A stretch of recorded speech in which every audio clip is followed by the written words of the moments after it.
Bonjour à tous, bonsoir, bienvenue dans ce nouveau webinaire. Aujourd'hui, j'espère que vous allez bien, enfin les autres jours aussi d'ailleurs. Aujourd'hui, on parle basket, chaussures, dots bien sûr, comme d'habitude. On va faire le point sur les chaussures. On va parler de On, les chaussures de Monsieur Roger Federer qui joue plus au tennis. C'est pour ça que personne n'a regardé Roland-Garros cette année. Et puis Adidas également. Donc on fait le tour concrètement de ce qu'on peut faire et ne pas faire avec des dots. On commence tout de suite. Oui, yes. Donc, les premières slides, vous les connaissez comme d'habitude. Donc, elle est où ma petite souris? Tu l'as Là, là. la petite souris. Alors, bon, Tac. Voilà. tac. Voilà. Donc, contenu de la vidéo, vous avez compris le disclaimer. Qu'est-ce que sont que les dots? C'est un univers avec plein de produits structurés sous-jacents. Vous les connaissez aussi. Que sont les dots? On va passer aussi assez rapidement là-dessus. Donc, vous voyez la slide, c'est quelque chose que vous connaissez aussi. Les 4 catégories de produits, vous les connaissez toujours et encore.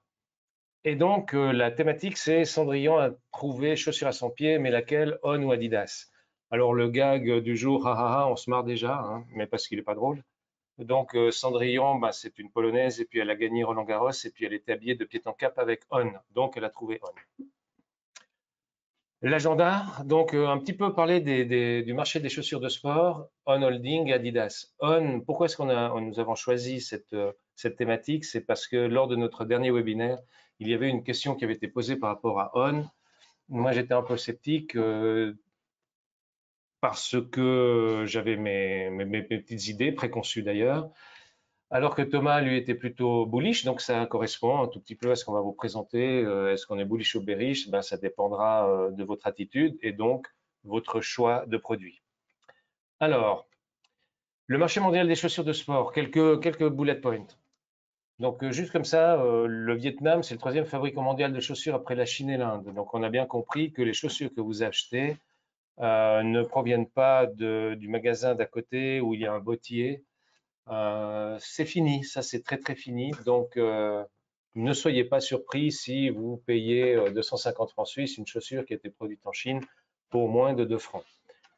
Donc c'était juste l'anecdote. Donc savoir que l'Inde et la Chine étaient devant, on le savait, que le Vietnam était troisième, c'était toujours intéressant. Il y a un cabinet américain, Indexbox, qui disait que le poids du marché mondial de la chaussure devrait atteindre 220 milliards de dollars. D'accord, en 2030 par rapport à 2022. Donc, vous comprenez qu'il y a une croissance annuelle moyenne de 3,8%. Ce qui est intéressant aussi, c'est qu'on a l'impression que le prix de vente des chaussures augmente aussi, me semble-t-il. Alors, Indexbox, toujours l'américain, donc disait qu'en 2019, c'était Nike qui représentait un tiers des ventes contre 27,7% pour l'allemand Adidas. Donc, c'est toujours intéressant. Rappelez-vous qu'avant, il y avait Reebok qui avait été racheté par Adidas et revendu, qu'il y avait LA Gear aussi à l'époque. Depuis l'époque, il y a eu ASIC qui est arrivé. Enfin, il y a eu d'autres paires de chaussures, enfin d'autres marques de chaussures. Mais sachez que Nike est toujours là, bien là. Alors, ce qui est intéressant, si je peux me permettre parce qu'on va raconter beaucoup d'histoires ce soir, parce que c'est vrai qu'il faut un peu diversifier la présentation, mais ce qui est assez intéressant, c'est que pour la petite histoire, moi j'ai un fils qui s'est lancé dans la basket type Nike Air Force One qu'on connaît tous. Lui, il a commencé à créer ses propres baskets, et c'est assez intéressant parce que il en a sa 4e ou 5e paire qu'il crée aujourd'hui. Et en fait, il a commencé par aller en Chine justement parce qu'on pensait que c'était le meilleur endroit et le moins cher. Et en fait, aujourd'hui, avec les derniers changements de ces dernières années, eh bien, il y a pas mal de gens qui se sont déplacés au Portugal, et les résultats au niveau des pricing pour les fabrications de baskets, alors évidemment, lui, il n'en fabrique pas 600 millions à chaque fois, mais c'est assez intéressant de voir que finalement, les Portugais sont devenus, on m'a bloqué avec l'histoire de la tenniswoman avant, là, les Portugais sont devenus clairement assez compétitifs au niveau des baskets, donc à suivre. Ça, c'est un petit détail pour l'anecdote du moment. Du concret, parce que j'ai pu Oui, voir, oui, tu as pu voir les j'ai prix. pu voir la création, mais surtout la qualité de ce qu'ils arrivent à sortir au Portugal par rapport à ce que les Chinois sortaient pour moins rapide, en moins bonne qualité. Bah, c'était bluffant. Voilà, pour dire. Alors, les plus grandes marques de chaussures de sport, ben, on les voit. Là, c'était Statista qui avait sorti cette statistique à l'époque, donc c'est jusqu'en 2020. Je pense que ça a guère changé. Donc, on voit Nike, Adidas, Asics, Puma et Under Armour. Après, je pense qu'il y en a encore d'autres derrière, effectivement, mais qui sont tellement petits par rapport aux deux monstres que sont Nike et Adidas que ça n'avait pas beaucoup d'importance.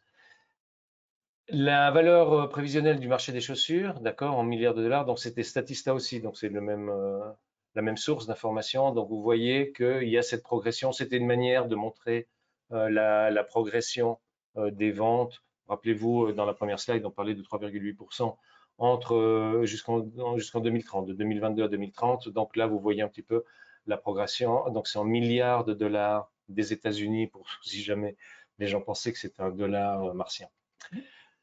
Le marché de la chaussure de sport par segment, c'est toujours intéressant aussi. Donc, on va dire qu'il y a les chaussures de sport. Alors, on va dire les sport shoes. Après, il y a le running. Alors ça, c'est en général là qu'on va trouver le plus de ventes. Parce qu'effectivement, les gens ont décidé à partir de, je sais pas, qu'est-ce qu'on va dire, depuis une vingtaine d'années qu'il fallait jogger, qu'il fallait courir parce que c'était bon pour la santé. Je dirais plus. Plus, Non, oui, je quand dirais même. plus. Ouais. Ouais, 30 ans. Mais ouais. Ouais, enfin, bref, 30 ans, ouais, il faudrait regarder, mais là, c'est venu vraiment le côté, il faut être un esprit sain dans un corps sain. Donc, c'est assez intéressant. Donc, vous voyez aussi l'explosion des courses. Ben, si on prend les premières courses, c'était Mora-Fribourg, après il y a eu Serzinal, si on prend la Suisse, puis maintenant, il y a des courses à peu près partout, il y a des trails partout, etc. Après, il y a eu le hiking. Alors, ça, c'était assez intéressant, donc les troisièmes trucs, parce que le hiking, franchement, à l'époque, les gens, quand ils partaient en montagne, ils partaient avec des chaussures de montagne. Maintenant, comme les gens courent en montagne, donc évidemment, la chaussure de montagne, elle est un peu passée de mode. Donc ça, c'est quelque chose qui était venu.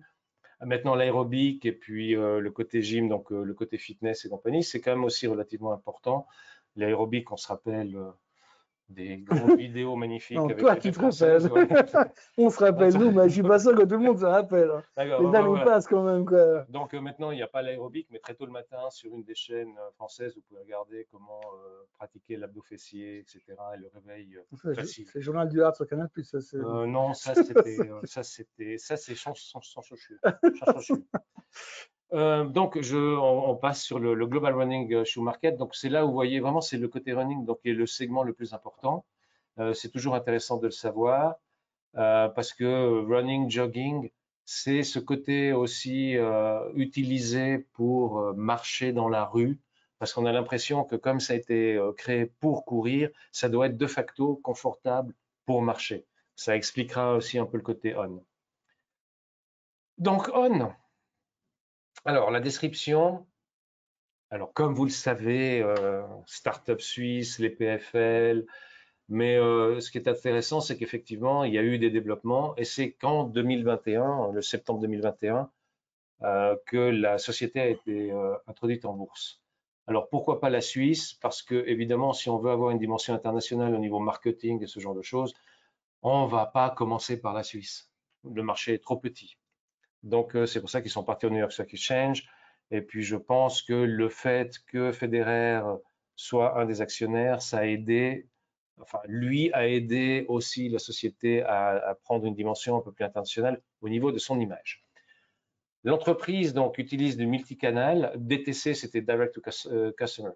Le commerce de gros, c'est-à-dire que vous pouvez trouver des ON chez Manor, vous pouvez trouver des ON chez Walmart. Enfin, c'est ça le commerce de gros.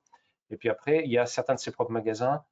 Donc, il y a le commerce de gros. Dans le commerce de gros, il y a aussi, on pourrait mettre peut-être l'Internet. Donc, le 62%, c'est le commerce de gros, mais l'entreprise, elle a aussi envie d'avoir une enseigne qui a pignon sur rue. Donc, il y a ce fameux magasin à New York en 2020. Évidemment, ils ont ouvert à New York parce qu'ils allaient être introduits en bourse à New York. Les dernières nouvelles, parce que si vous vous rappelez, si vous avez lu l'article écrit par un analyste de Swissquote sur On, donc il disait qu'à l'époque, on allait attendre la publication des résultats. Donc les résultats sont sortis. Donc pour 2022, le bénéfice a triplé. Alors c'est 15 centimes par action. Bon, ça va encore. Mais c'est pratiquement 80% d'augmentation du chiffre d'affaires. C'est assez fou. Ce qui est intéressant aussi, bon, c'est fou. Ça commence bas, donc ça peut croître rapidement. Par contre, ce qui est intéressant, c'est les marges bénéficiaires brutes. Ça, c'est pas mal parce que là, ils sont encore, enfin, la société est encore devant la plupart de ses compétiteurs par rapport à cette métrique. Pour plus tard, donc, on voit que la société, forte de son succès, augmente aussi ses prévisions de vente. D'accord? Donc, c'est pas mal, 1,7 milliard de francs suisses. Donc, ils ont augmenté par rapport à ce qu'ils avaient prévu en mars avant qu'il y ait la présentation des résultats. Donc, de nouveau, ils ont gagné en confiance. Consensus des analystes. Alors là, c'est la source, c'est Stock Analysis. Donc, des analystes plutôt américains, on va dire ça comme ça. Donc, vous voyez qu'il y a un strong buy. Donc, il y avait de 12 à 16 analystes qui étaient présents pour ce genre de graphique. Donc, strong buy, ça a un petit peu baissé, il n'y en a plus que 2. Le buy, c'est plutôt monté, il y en a 2. Des sell, il y en a un, il y en avait 2 en avril. Du strong sell, ben, je pense que c'est parce qu'il y a eu un certain rebond. Donc, ça donne plutôt l'impression d'avoir des analystes qui, eux, ont envie de prendre des profits sur le dernier rebond qu'il y avait eu après la baisse. D'abord, il y a eu une baisse, vous allez le voir sur le graphique.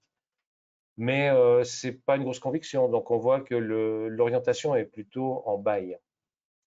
Si on regarde un peu les forecasts, donc le prix prévisionnel, donc on voit grosso modo que c'est entre 20 et 42. Alors celui qui a mis à 19,3 $, c'est le strong sell.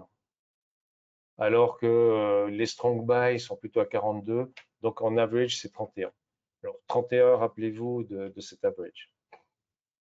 Là, c'est aussi les revenus forecast. Donc on voit que ce qui est lié par rapport au target, enfin, l'objectif de prix de l'action, c'est aussi par rapport à l'objectif de revenus et l'objectif de bénéfice par action. Donc, on voit effectivement que c'est par là.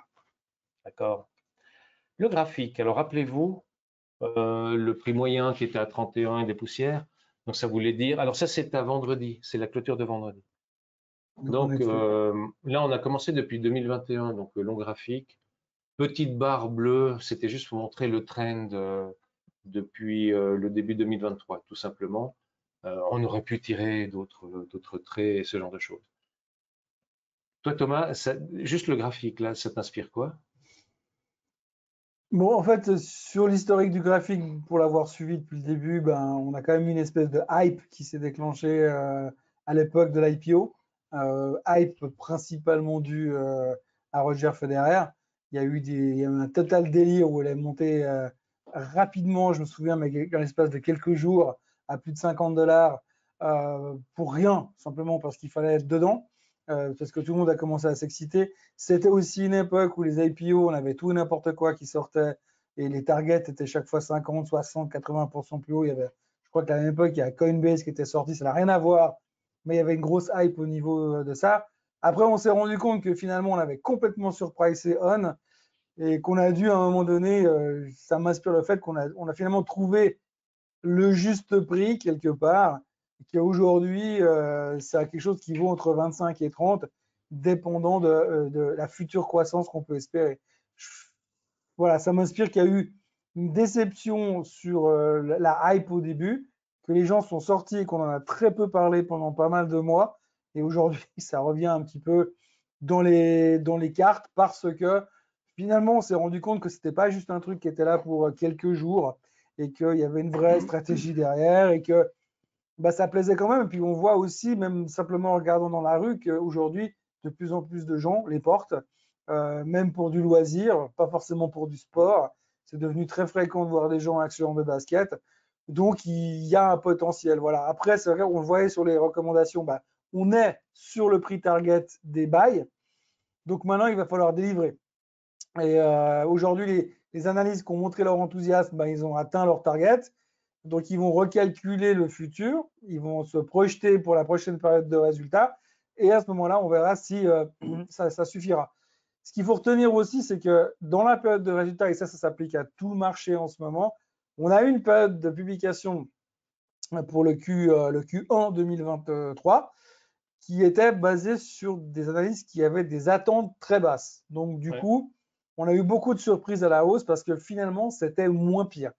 Aujourd'hui, on s'est rendu compte que pas mal de sociétés ont des forecasts relativement encourageants. On l'a vu avec On, d'ailleurs, ils sont plutôt positifs pour l'avenir. Donc, normalement, les analystes vont monter leurs attentes et il va falloir délivrer parce que si cette fois, pour le Q2 2023, qui va commencer à être publié début juillet, on se retrouve avec des déceptions, là, en revanche, les déceptions vont être sévères.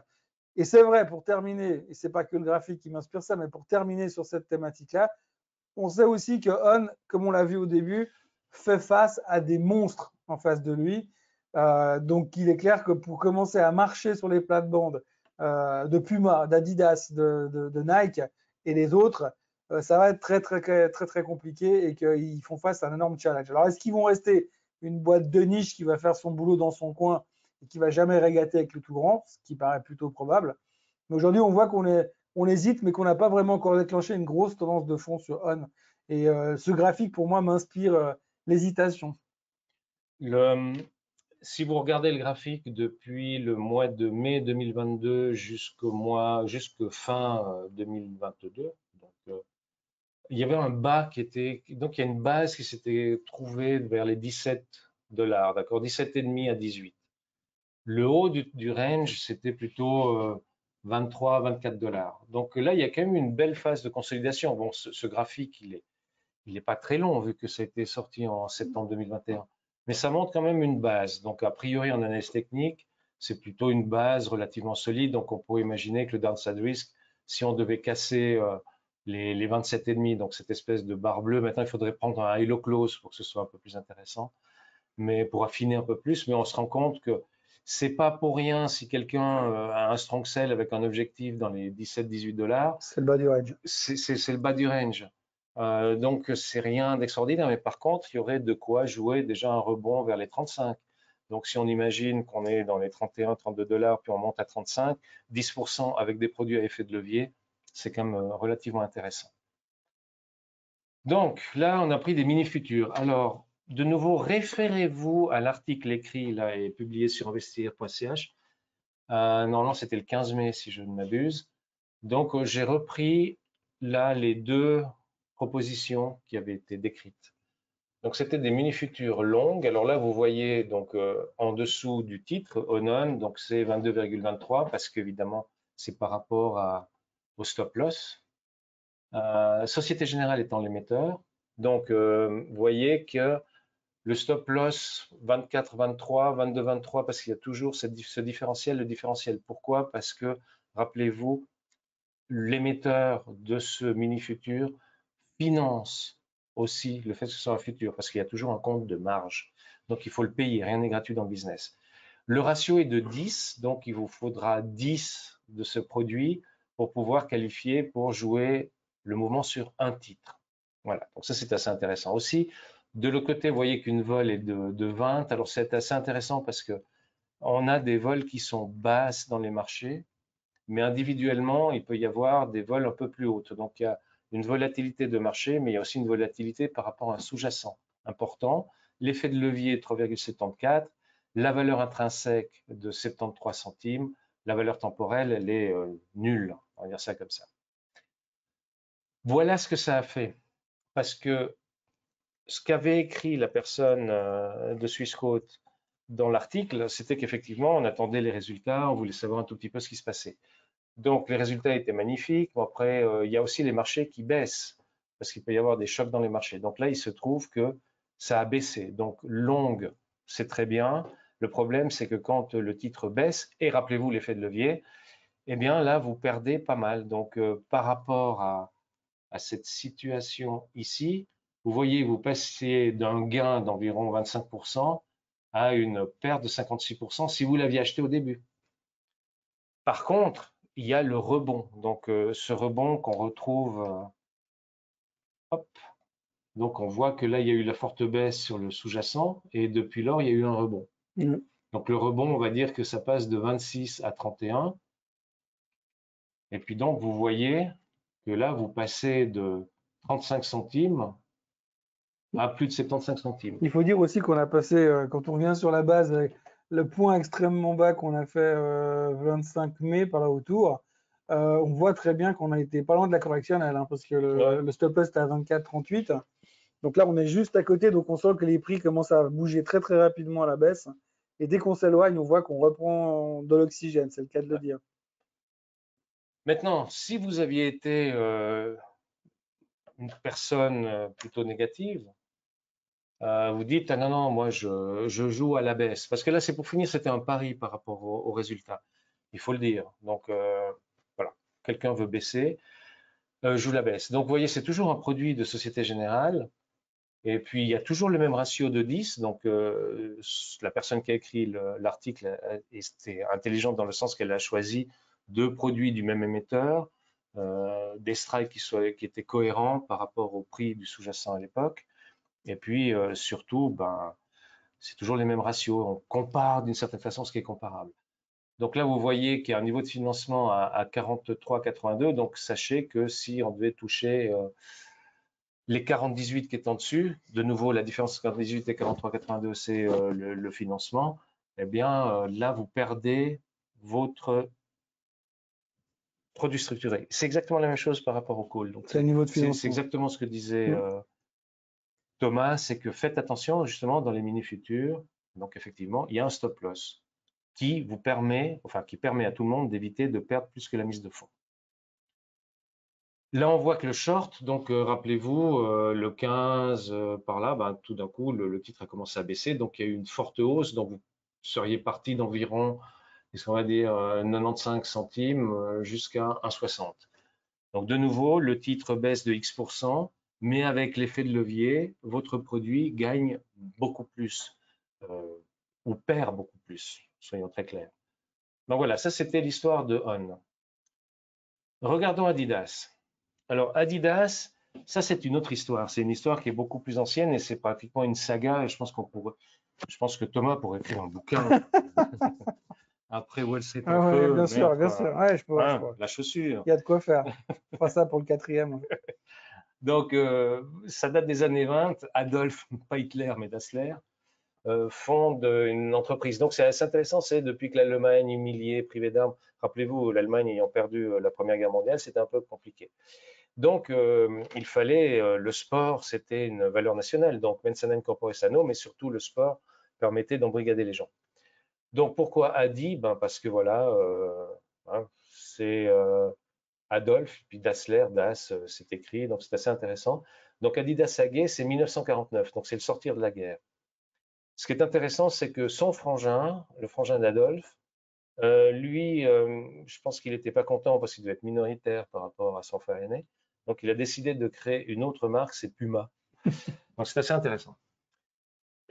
Après, pour ceux qui sont assez vieux, c'est assez intéressant de penser à Adidas parce que justement en 1990, il y a eu le Rider. Bernard Tapie était considéré à l'époque comme sur le territoire européen, comme un premier Rider. Donc, le mec qui rachète une boîte, qui vire tout le monde et puis qui reconstruit la boîte. Donc, Bernard Tapie, paix à son âme, donc il a changé le logo de la marque, renouvelle les collections et surtout, il a eu cette idée intelligente de se dire je délocalise où ça coûte moins cher. Alors, ça, c'est pas mal parce que justement, Reebok et Nike, à l'époque, ils étaient encore très américains. Lui, non, il s'est dit, de toute façon, en France, il y avait quoi? Le coq sportif. Bon, à part ça, il n'y avait pas grand-chose. Enfin, passons, on va pas refaire l'histoire des marques. Mais donc, ça, c'était quelque chose qui est pas mal. Ce qui est assez aussi intéressant, c'est qu'en 1993, donc en 3 ans, le mec, il a fait plein de pognon. La société est revendue à Robert Louis Dreyfus.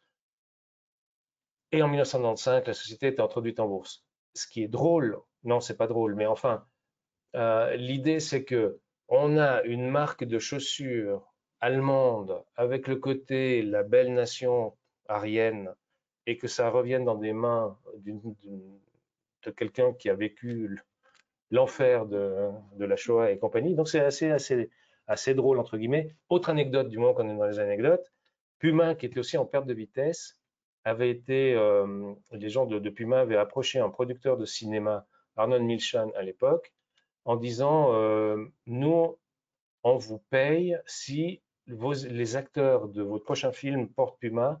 Les acteurs ont porté Puma et ça a super bien marché. Et lui a été payé non seulement en cash, mais aussi avec quelques actions, et il s'est fait plusieurs millions. C'est quel film? Histoire vérifiée. Ça, je ne vais pas le dire. Mais non. C'est le plus Oui, je sais, intéressant. mais c'est pour ça. Il Ok. faut garder un petit peu D'accord. de. Hein. Ok. Googlisez. Mais il n'y Je aura vais pas. trouver, moi, tant tu veux. Alors, vendredi, là, il y avait Adidas qui avait présenté ses résultats du premier trimestre. Donc, ils ont quand même, comment dire ça, amorti les baisses de vente. Pourquoi? Parce que l'activité Yeezy, rappelez-vous, là, c'est un chanteur fort sympathique qui tient des propos un peu décousus. C'est vrai que on parlait avec Thomas avant de Air Jordan. Nike avait parié sur quelqu'un et puis ça a été un win-win parce que Nike a gagné plein de pognon, Jordan Family a gagné plein de pognon. Là, ils se sont mis avec un fou furieux, Adidas, ils ont parié sur un fou qui n'était pas vraiment un grand sportif vu son physique, mais vous connaissez l'histoire, il a tenu des propos complètement space, donc Adidas a décidé de se retirer. Alors on va voir, peut-être que Adidas va pouvoir vendre ce fameux stock de chaussures avec la marque Yeezy à des collectionneurs qui vont se dire ça va être super sympa parce que je vais avoir, c'est comme les timbres poste, je vais avoir le timbre de toute la série où il y a un petit défaut. Donc ça vaut beaucoup plus cher qu'un timbre normalement constitué où il n'y a pas de défaut. Donc voilà. Ça, c'est Adidas. Donc, c'est assez intéressant à regarder l'histoire d'Adidas. Je vous encourage à lire un tout petit peu parce que c'est vraiment drôle. Bon, passons. Consensus des analystes, ça, c'est sorti toujours de Zone Bourse, quand vous voyez ce genre de graphique. Donc, on voit effectivement les comptes de résultats. Donc, il y a cette espèce de baisse que l'on va avoir en 2023 par rapport à 2022. Mais 2024 va permettre certainement à la société de reprendre son souffle et de remonter au point de vue des ventes et ce genre de choses. Donc, on se rend compte que, contrairement à On, où il y a beaucoup d'analyses qui sont en strong buy et buy, là, c'est plutôt conservé. Donc, 18 analyses plutôt à conserver, et puis 7 entre acheter et accumuler. Par rapport au dernier cours de clôture, là, c'était 160 euros. L'objectif de cours moyen, 153,98, ça correspond à conserver. Et objectif de cours haut à 206, c'est quand même, par rapport à 160, c'est 40 francs, enfin 40 euros de plus. C'est quand même 25% de plus, donc ça peut être intéressant. On va dire ça comme ça. Consensus des analystes, hein, d'accord. Donc là, on regarde un tout petit peu en graphique. Donc on voit que là, c'était sorti des États-Unis comme rating. Donc on voit qu'il y a 10 buy, 8 sell. C'est une autre vision. Ça, c'est plus zone bourse. Ça, c'est sorti par rapport à un site américain. Et puis vous voyez un tout petit peu ce que pensent les gens. Donc évidemment, en moyenne, c'est jamais très loin du prix actuel. Donc ne considérez pas la moyenne, ça veut rien dire. Il faut considérer plutôt l'espace entre 220 et 85, sachant que si on est à 160, descendre à 85, c'est que non seulement la société a fait une bêtise, mais en plus les marchés se sont pété la gueule. Mmh.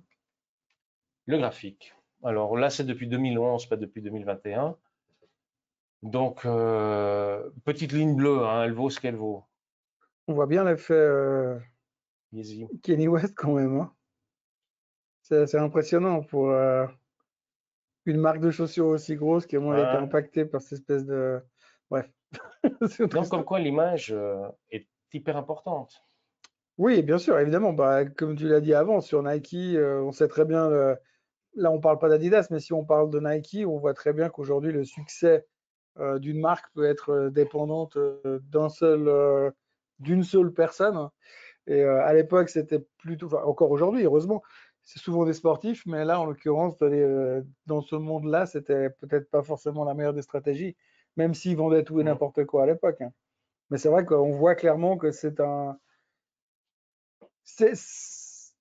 milieu qui est hyper intéressant. Et là, je reviens sur l'histoire de Nike parce qu'on parlait de ça tout à l'heure. Et franchement, ceux qui n'ont pas vu, regardez le film R, pas H-A-I-R, mais A-I-R, qui est sorti sur Prime Video avec Ben Affleck et Matt Damon. Et en fait, ça raconte l'histoire de la première signature, du premier contrat, on va dire, de sponsoring en NBA, où Nike a signé un certain joueur de basket qui s'appelle toujours d'ailleurs Michael Jordan. Et donc, c'est là où ils ont créé la Air Jordan. Et à partir de là, l'histoire de ce premier contrat publicitaire qui a complètement changé le business de la chaussure au travers de ces 30 dernières années, on va dire, eh ben, c'est un petit peu ça. Et là, ça montre bien qu'aujourd'hui, ils sont prêts à sponsoriser tout et n'importe qui. Et c'est hyper intéressant, important aussi de savoir avec qui ils se mettent ensemble. On voit qu'On a sélectionné des joueuses qui gagnent, visiblement, donc c'est une bonne chose aussi. Et quand vous sélectionnez un gars qui perd, alors un sportif qui perd et qui est sponsorisé par Adidas, c'est moins grave. Un partenaire comme Kenny West qui vous sort un truc pareil, c'est beaucoup plus grave et ça a des conséquences qui sont dramatiques en termes de market cap, même si les fondamentaux d'Adidas restent quand même relativement bons.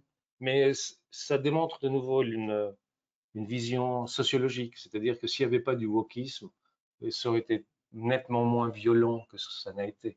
Oui, bien sûr. Par contre, quand on voit le graphique, bon, c'est un graphique qui est plus long que celui de On, mais ça donne, enfin, moi, quand je vois ça, je me dis, ouais, risk-reward, on a envie de se dire qu'il peut y avoir un Fibonacci retracement entre le haut de milieu 2021 et puis le bas qui a été atteint en 2022.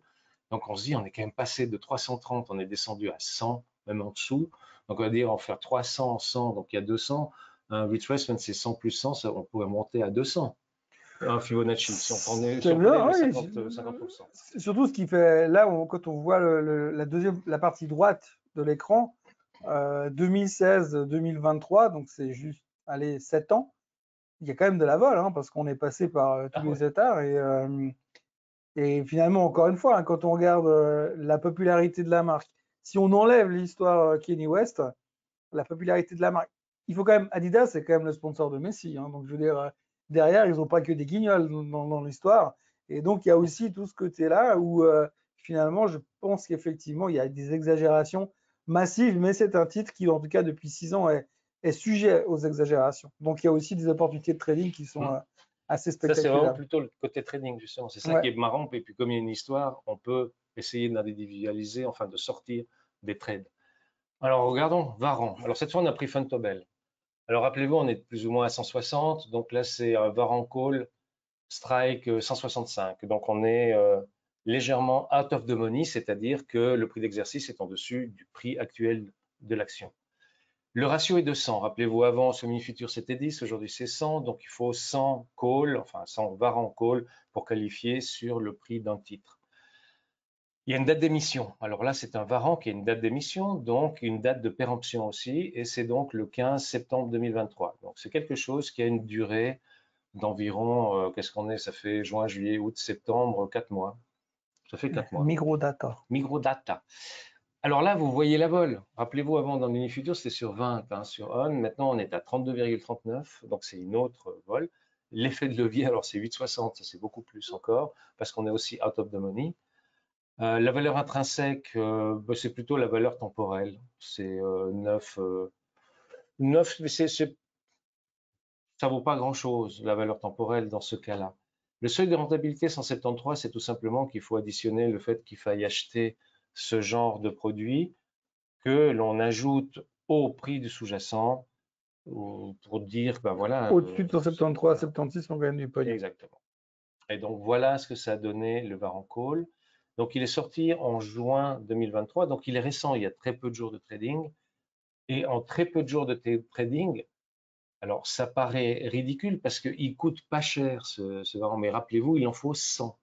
Mais on est quand même passé, en juin 2023, début juin, à 0,048, donc on est à 4,8 centimes et on passe à 80, enfin 8, 0,085. On double, quoi. en double, Mhm. pratiquement. Pratiquement, ouais. C'est impressionnant. Je veux dire, là, on parle de début juin, donc le 1er juin, et on se retrouve le 9 juin, on a doublé. Mhm. Ça démontre la puissance de ces produits structurés Quand vous êtes juste. quand vous êtes juste. Parce que Dans l'autre le sens. vin en poudre. Alors là, le prix d'exercice, c'est 145. Là, on est vraiment out of the money parce qu'on est à 160. Donc, c'est vraiment pratiquement 10% plus bas, hein. D'accord? Donc, la valeur temporelle, voilà. L'effet de levier, 8. La volatilité, 35. Donc, elle est légèrement plus haute que celle du call. Mais là, on est vraiment plus out of the money. Donc, il y a un effet de levier qui est un petit peu plus important. Mais voilà ce qui s'est passé de nouveau depuis le 1er juin au 9 août, donc comparable. Donc on passe de, allez, on va dire 0,073 à 0,043. Si vous aviez acheté l'un et l'autre, vous seriez quand même gagnant. Parce que rappelez-vous, l'autre était 0,048 et monté à 83, et puis là, 0,85. on baisse un peu moins. Mm. Mais considérant toutes choses n'étant pas égales par ailleurs, c'est-à-dire qu'il y a des frais de transaction, là, vous seriez, ça n'aurait pas marché. Et ça s'appelle un strangle, c'est ça? Voilà, c'est le fameux strangle. Mm-hmm. Donc voilà, par rapport à Adidas et par rapport à On, j'espère qu'on a répondu. Bon, c'est pas répondu à des questions, je pense qu'on a plutôt Raconter des histoires. raconté des histoires et peut-être susciter un peu de curiosité, hein, qui sait. Pour finir, il faut toujours une histoire belge. Donc la différence entre un artiste et une paire de chaussures, c'est que l'artiste doit pouvoir partir avant de lasser, tandis que les chaussures, il vaut mieux les lasser avant de partir.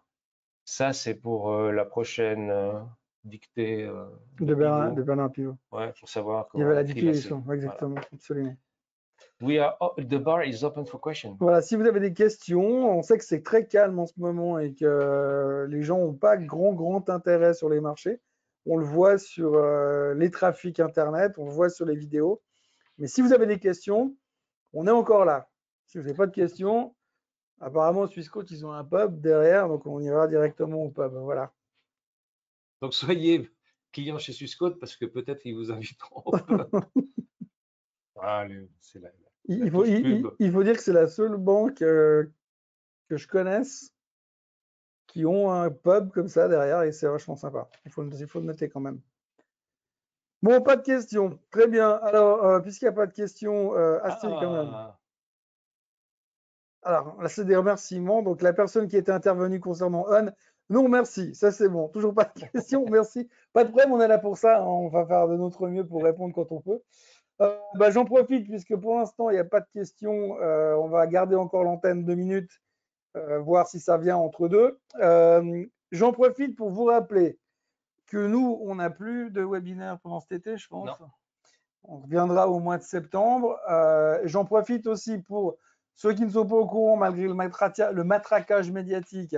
Jeudi 15 juin, donc dans 48 heures maintenant, il y a moins de 48 heures, il y aura le Swissquote Trading Day comme chaque année. Cette année, on est à Genève, au bâtiment des forces motrices. Je serai accompagné de toute l'équipe de Swissquote qui s'occupe de cet événement, bien sûr, plus 5 invités. On aura une personne qui va nous parler du Japon, marché qui est à fond dans la thématique du moment. C'est le patron d'une société de gestion à Genève qui a un fonds sur le Japon qui va nous parler de cette thématique. On aura une personne qui nous parlera de l'économie circulaire, cette nouvelle manière d'investir qui permet d'économiser les biens et les services pour être plus en ligne avec le réchauffement climatique, entre autres, et l'écologie en particulier. Ensuite, il y aura une personne qui nous parlera du métaverse. Alors, le métaverse, c'est quelque chose qui a fait beaucoup de bruit il y a un an, qui aujourd'hui plus personne ne veut entendre parler. Donc là, il y a un entrepreneur du métaverse qui s'appelle Jean-Charles Capelli qui vous parlera de toute la thématique du métaverse et quels sont les business qu'il va y avoir à l'avenir. Donc, c'est un entrepreneur du secteur et c'est hyper intéressant de parler avec lui. J'ai eu l'occasion de passer un peu de temps avec. C'est vraiment très, très positif à entendre. Il y aura également un des fondateurs d'un média crypto qui s'appelle The Big Whale, qui sera là pour vous parler de l'état des lieux du marché crypto du moment. Et puis, on commencera même avec le spécialiste de l'inflation en Suisse et dans le monde à notre connaissance, Monsieur Fabrizio Chirighetti, qui était déjà là l'année passée. Donc Fabrizio nous fera son point sur l'inflation. Ça tombe bien puisque demain soir, nous aurons la Fed qui nous parlera. Et donc, ce sera l'occasion de voir comment ça va se passer. Donc, ce sera jeudi à 12h30. Ça commence à 12h30. Ça finit à 17h30. Et il y aura aussi moi qui vais parler, mais ça, c'est bon, je parle tout le temps, donc c'est moins intéressant. Je ferai une présentation sur l'état des marchés actuels. Et on se retrouvera après pour apéro et cocktail dînatoire. Il y a également la possibilité de voir cette présentation en streaming, en direct, Par contre, vous n'aurez pas le cocktail dînatoire après. Et puis, évidemment, ce sera enregistré et redistribué sur YouTube dans les semaines qui suivent. Voilà ce que je voulais vous dire. Si vous voulez, je vais répondre à la question. Si vous voulez vous inscrire, vous retrouvez le lien sur Swissquote également. Voilà. Il y a une question? Oui, c'était vraiment. Les résultats du deuxième trimestre pour On, c'est en août, je crois, pas en juillet. J'ai essayé juste de regarder.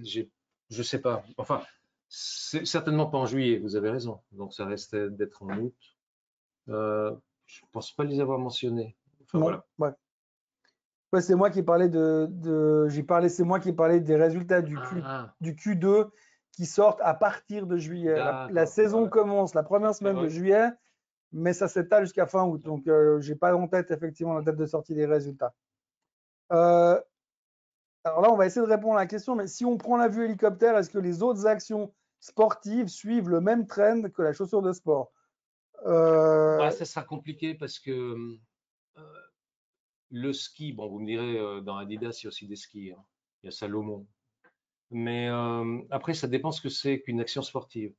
La seule chose, c'est qu'il y a un sponsor de investir.ch qui, lui, a sorti un fonds sur le sport, donc ça serait intéressant d'aller regarder.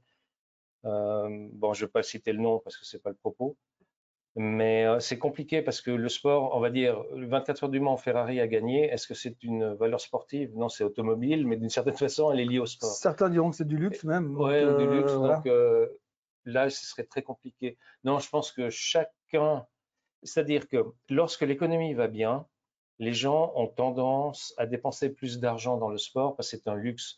Et c'est un luxe pas forcément nécessaire parce qu'on n'a pas besoin de changer tous les jours de chaussures, de sport pour pratiquer le sport. C'est un peu contradictoire ce que je viens de raconter, mais entendez-moi bien, c'est-à-dire que quand il y a contraction de l'économie, les gens vont aussi contracter leurs dépenses. S'ils contractent les dépenses, s'ils vont acheter des chaussures de sport, ou ces gens-là, ils vont acheter plutôt du discount. Donc le discount veut dire moins de marge bénéficiaire pour le vendeur. Donc si tout va bien, c'est différent. Rappelez-vous Under Armour, à un certain moment, c'était l'histoire du yoga, tout allait bien dans la joie et la bonne humeur. C'était magnifique, c'était extraordinaire. En Californie, tout le monde se mettait au yoga et ce genre de choses. Donc c'était Under Armour, il fallait absolument acheter ça. Ils avaient aussi des chaussures, etc. Bon, mis à part qu'à un certain moment, il y a eu un scandale parce que... Tu confonds. C'est pas Under Armour, c'est Lululemon. C'est Lululemon, pardon. Je dis une grosse connerie là. C'était les pantalons de yoga transparents. Voilà, justement. Donc c'était Lulu. Donc pardon, je reviens, ouais, j'étais parti dans mon Under Armour. Mais voilà, donc il peut y avoir non seulement des trends au niveau sociologique qui font que au niveau boursier, ça risque de prendre la claque, parce que c'est tout le secteur qui va prendre la claque. Donc si on commence à vendre un titre dans un secteur, il y a des ETF par rapport au secteur, les gens vont vendre l'ETF et à l'intérieur de l'ETF, il y a tous les titres. C'est un peu comme le marché suisse, vous achetez le SMI, c'est très bien, l'économie va bien, puis tout d'un coup, ben, je ne sais pas, il y a Nestlé et puis Roche qui prennent une tôle pour une raison XY, ben, tout le SMI va baisser, donc tous les gens qui avaient des ETF SMI voient l'ETF baisser, comme la plupart des gens ne savent pas pourquoi, ils ne regardent pas, ils vont vendre l'ETF, ce faisant, ça fait vendre encore tous les autres titres et de nouveau. Donc voilà, donc c'est très compliqué de répondre à la question, je pense que c'est à considérer les titre par titre dans le sport. Ouais, c'est titre par titre, secteur. Il ne faut pas oublier aussi que, comme tu l'as dit très justement, le sport aujourd'hui, c'est un nice to have. C'est-à-dire que quand l'économie va bien, quand vous avez un job, quand vous êtes bien payé, vous payez des équipements sportifs qui sont quand même souvent relativement coûteux. C'est normal et c'est facile. Là, on parle quand même d'une période où on a une potentielle récession qui nous attend au bout du couloir, même si pour l'instant, c'est parce que le marché a l'air de pricer. Si tout d'un coup, cette récession devait devenir réalité, ce genre d'action, ça risque d'être compliqué. Parce qu'on dit souvent que sur telle ou telle chaussure de course à pied, vous avez le droit de courir pendant 250 km, 300 km, puis après, il faut les changer. Là, en l'occurrence, les gens vont commencer à courir plus longtemps parce que finalement, ça coûte quand même pas bon marché d'acheter une nouvelle paire de jogging. Si en plus, vous devez faire attention parce que l'inflation est là, l'essence est montée et qu'en plus, il y a récession et que vous risquez de perdre votre job. Donc ça, c'est typiquement ce genre d'actions qui vont être en souffrance. C'est vrai qu'après, qu'est-ce qu'une action sportive? Parce que c'est un débat. Aujourd'hui, si on prend On et le type de business qu'ils ont, et qu'on la copie sur Nike, Nike est beaucoup plus diversifié. Ouais. Même si On est en train d'essayer de courir sur tous les différents types de business. Par exemple, le taux de pénétration de Nike sur le golf est aussi absolument stratosphérique, ce qui n'est pas du tout le cas des autres marques, pas aussi important que ça. Et puis, par exemple, si vous prenez la marque TaylorMade, le golf aussi, c'est pas du tout pareil. On peut pas pricer ça de la même manière parce que c'est aussi des tendances de fond. Mais il faut surtout, et c'est quelque chose qu'il faut retenir aussi dans l'action sportive, dans le côté de Nike, c'est hyper intéressant de voir leur manière finalement de faire vivre leur marque par le sponsoring. Et c'est quelque chose qui est hyper important parce qu'on parlait de Jordan tout à l'heure chez Nike, mais il y a aussi des histoires du type le golf. Quand Nike a décidé de se mettre au golf, de dire on veut pénétrer le marché du golf, ils ont choisi un mec à sponsoriser qui s'appelait Tiger Woods. Et en 2 ans, les gars, ils ont ramassé le marché du golf, que ce soit les chaussures, les clubs, les machins, alors que 2 ans avant, ils faisaient rien du tout. Donc, c'est toujours des thématiques un peu Ok, vous avez compris. J'arrête de parler. Je crois qu'on a fait le tour. Voilà. Bon, donc, il faut prendre les choses les unes après les autres. Vous avez plus de questions. Il est 18h45. Nous sommes le 13 juin 2023. Nous vous souhaitons une excellente soirée et on se retrouve à la rentrée scolaire avec une météo probablement moins agréable qu'aujourd'hui. Passez un bon été et puis au mois de septembre. Bonne soirée. Bonne soirée. Bye bye.